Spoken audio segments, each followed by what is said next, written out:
Okay, we're just waiting. Well, YouTube is live, Periscope is live, and Facebook is live. You're live. Okay. Okay, tell everyone your name. Jill Connor. And Jill, how many children have you got? 2. How old are they now? 13 and 15. And which of them is affected? The 15-year-old son. Is the 13-year-old vaccinated or unvaccinated? She's vaccinated. Okay. But this is a story about your boy. Yes. Right, so unbelievable on the single rubella vaccine. I did question her and said, can't be, but we're going to listen. Let's listen up and see. So, take us right back to when you were pregnant and what you were thinking about vaccines. Were you going to vaccinate? Were you anti-vaccine? What was your deal? I really considered it carefully. I decided I would vaccinate because I felt like, I believed in the vaccination process. I believed in the vaccines, but I didn't believe in the way they vaccinated, how many at a time, and I did know that there were vaccine injuries. I was afraid of that. So I decided that I would vaccinate, but on my own schedule with them. So I was very careful. I decided I wanted to split up the MMR, and I wanted to wait till after they were like 3 or 4 years old. And so wait, how do you can't, in my mind, when she told me single rubella, let's be honest here, I was like, can't be. You can't get single rubella. But you did. I did. And can you tell us how you did it? Well, at the time they allowed you to split it up, and everyone was saying split it up. What year was this? That was 2006. It was about the last year or so that they did allow splitting the MMR. And in this country, America? Yes. Okay, well listen, this is your story. I go with what you say. But the problem with that too is that pediatricians don't generally have the split vaccines available, and so you don't know how long it's been on the shelf. And the nurses don't necessarily know how to administer it, and it's an adult dose, so you don't know that it's appropriate for children. So I did have a nurse tell me that if you're going to split the MMR, you're better off going to a place who gives it on a regular basis, like someone who's going out of the country and they just need rubella vaccine or they just need the measles vaccine. And so going to a pediatrician's office and expecting something split like that, you could end up with something that hasn't been properly shelved. So how old was your boy when he had the single rubella? He was 4 years old. And this is, so before 4, was he okay? How was he? Yes, he was fine. Was he speaking? Oh yeah, he spoke in complete sentences by the time he was 1. And it was running around, he was making good eye contact, very well coordinated, drew beautiful pictures. He was a perfectly healthy child. He was full term, no problems at all. He goes in, age 4, has the single rubella that you managed to get. Yes. Now, do you absolutely know that's what he had? That they weren't lying to you? That No. You know that he had single rubella? Yes, because I always checked. I didn't let him come in with the syringe already filled. I wanted to see the bottle and see what it was, and I think it was called, I don't know, I can't remember the name of it, but I did know at the time exactly what I was getting. No, I mean, I listen, I get it. They offered me the single rubella vaccine when I was pregnant with Bella. I mean, I get it. Yeah. Yeah. So, anyway, forget that. Gone way off track. Back to... So, what happened? He, 3 hours later, or 2 to 3 hours later, he started heavy blinking. I have a video of him. It may not be very good quality because I put it on my phone. But he just started getting really confused, and he would hold his head like his head hurt, and just hard blinking and staring like he couldn't see very well. And we would say, what's the matter? What's the matter? He said, I don't know what's the matter. And it's several videos which we showed to our pediatrician, and she said, he looks like he's just so confused. And anyway, that same day when this started happening, he also got very lethargic, and we rushed him back to the pediatrician's office and saw the doctor who was on call, who was not a regular doctor. And of course he observes him and said, he looks perfectly fine to me. We're like, no, this is not how he acts. This is not, he wasn't talking in sentences. He was doing the echolalia, he was flapping his arms. Have you looked at what's in the single rubella vaccine? What's made it out? Someone's saying aborted fetus cells are definitely in it. Yes. Do you know what else is in it? What are we dealing with here? No, except that since it's a live virus vaccine, I felt comfortable that there was no thimerosal, which was my biggest concern at that time. I know that there are other chemicals in it, and I believe it was contaminated, possibly with strep, because a lot of his symptoms were consistent with pandas. Right. Which they did, had the doctor on call been up to date on pandas, because that information is out there, he would have at least given him an antibiotic shot, just to be, on the safe side. And didn't you say you thought the vaccine might have been recalled or something? Was that the person I was speaking to before? It was not recalled. Yeah. I was surprised that it wasn't, because I researched it back, and a year prior to his receiving this vaccine, there had been injuries reported. Yeah, tell me about the same lot.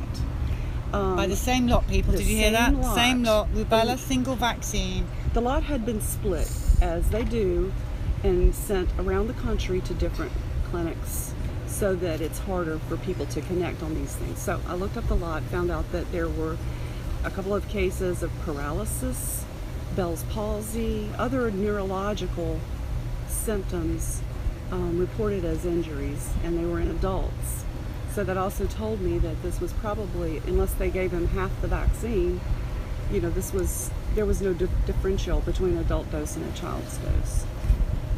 But had they pulled this from the shelf, it would never have been given to my son. Or had a nurse simply looked up the lot, which I was surprised that they don't do that, just to see if there have been any reports of injuries from the vaccine. So I think that was what angered me the most, was that it could have been prevented.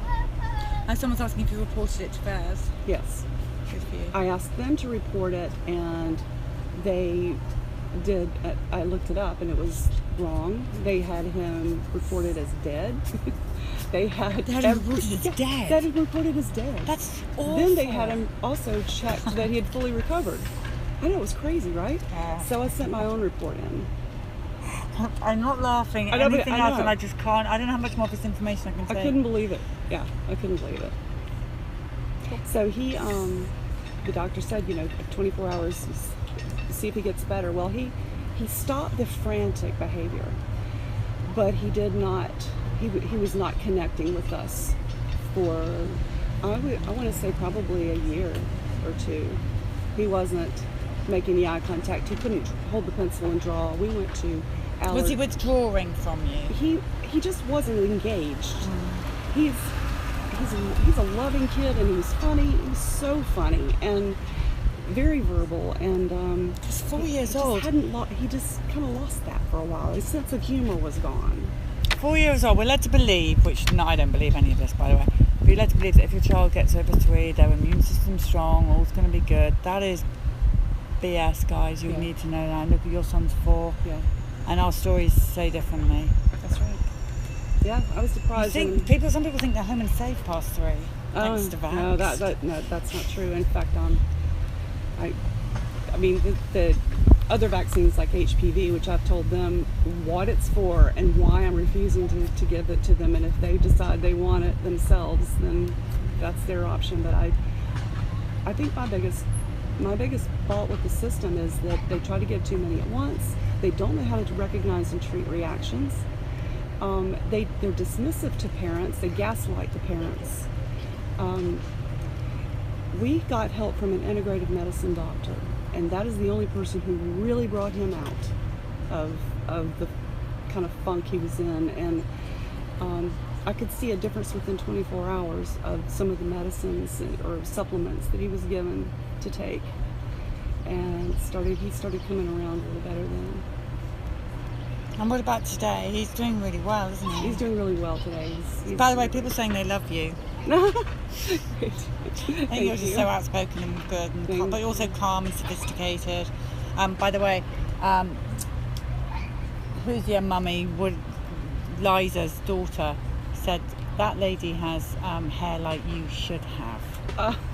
What she said to me. She literally did. Unvaccinated cheekiness is what I call it. That's funny. Yeah, how's your boy doing? He's doing great. I'm really proud of him.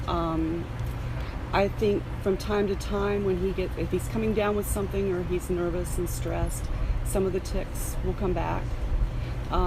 He had been, I guess I skipped the part where he was diagnosed with sort of a transient tic disorder. Went to neurologists, they said things like, well, we've seen worse. Nothing, just got nothing.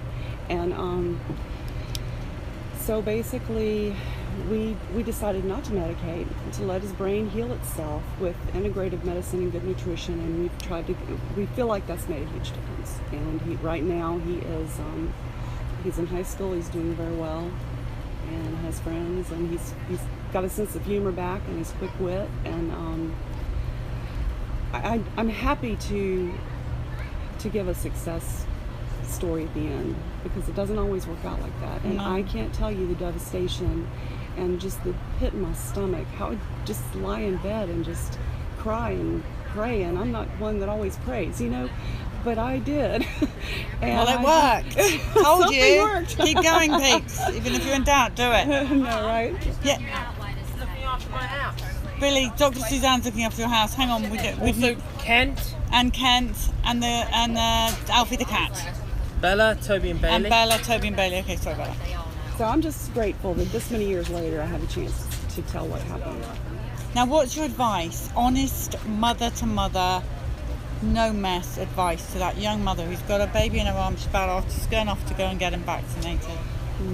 First of all, you have to decide if you're going to do it or not do it. And I don't believe that we should, it should be a black or white thing. We should all support each other in our decisions. I think, though, if you're going to vaccinate, you need to call the shots. You need to tell them, I'm not going to go by the APA schedule. You're the member of APA, or AAP, American Academy of Pediatrics. I'm not. I'm going to go by the state. And I have, make sure you pull the statute, because you will find that you don't need nearly as many vaccines as they will make you think you do. And go in there and tell them simply and calmly, I haven't had a chance to read this.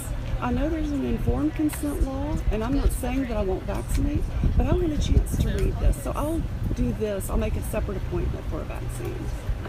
And I know that may have insurance implications and it may end up costing more, but there's no price on health. Let's go to Walmart. So my advice would be call the shots. Do one at a time, even if you've got to come back every 6 to 8 weeks, but give your baby a chance to heal. Find out what you can find out. There's information out there about what to give your child before and after a vaccine that will heal the gut, that will heal, that will prevent some of the injuries. So if you choose to vaccinate, remember that you can negotiate that process with them. And if they say all or nothing or goodbye, go somewhere else. Because there are doctors out there who will agree to a schedule that you're comfortable with. But I don't see how we can say that, because look, my child just had the MMR, your child just had the Rubella, the lady before's child just had, can't even remember what, but it was one vaccine, DTaP. Obviously there's more in one, but one needle going in. You can't delay. I can't split the MMR up now. No, I didn't and split so it with my what daughter. I'm saying is that really and truly, all shots are unsafe and ineffective. So my advice to parents is, the healthier, just look at the health of the unvaccinated. Please look at the health of the unvaccinated and compare it with the health of the vaccinated. That's the only study you need to do. We've done enough stories for you to look at it. I agree with that. And I also want to say on the heels of that there is something to this MTHFR gene. And I would really, really encourage the mothers to look into whether or not they carry that gene in their family, because I think that makes a huge difference in how the kids metabolize any kind of toxin. It's not just vaccines, but their overall health in general. So, but I agree. I don't take flu shots. We don't get any flu shots in our house. We get we have received only what I felt was necessary, because I did want them to go to school. I didn't feel like I was able to cash in on a religious exemption in our situation. So I think we've been very fortunate. And there's so even after that Rubella injury, he had more vaccines? Yes. All right. And he's doing really well now. He's doing really well now. Okay, there you go, peeps. Everybody has their own story, and that's why we're here. So we're here to learn from each other. Yes. And thank you so much, Thank lady you with so the perfect much. hair, according to Liza Cootie's I'll have to tell daughter. my hairdresser that. She'll be Yeah, happy. you should, because according to her, we need hair like you. All right, you. we're coming back. We have more stories. Thank you.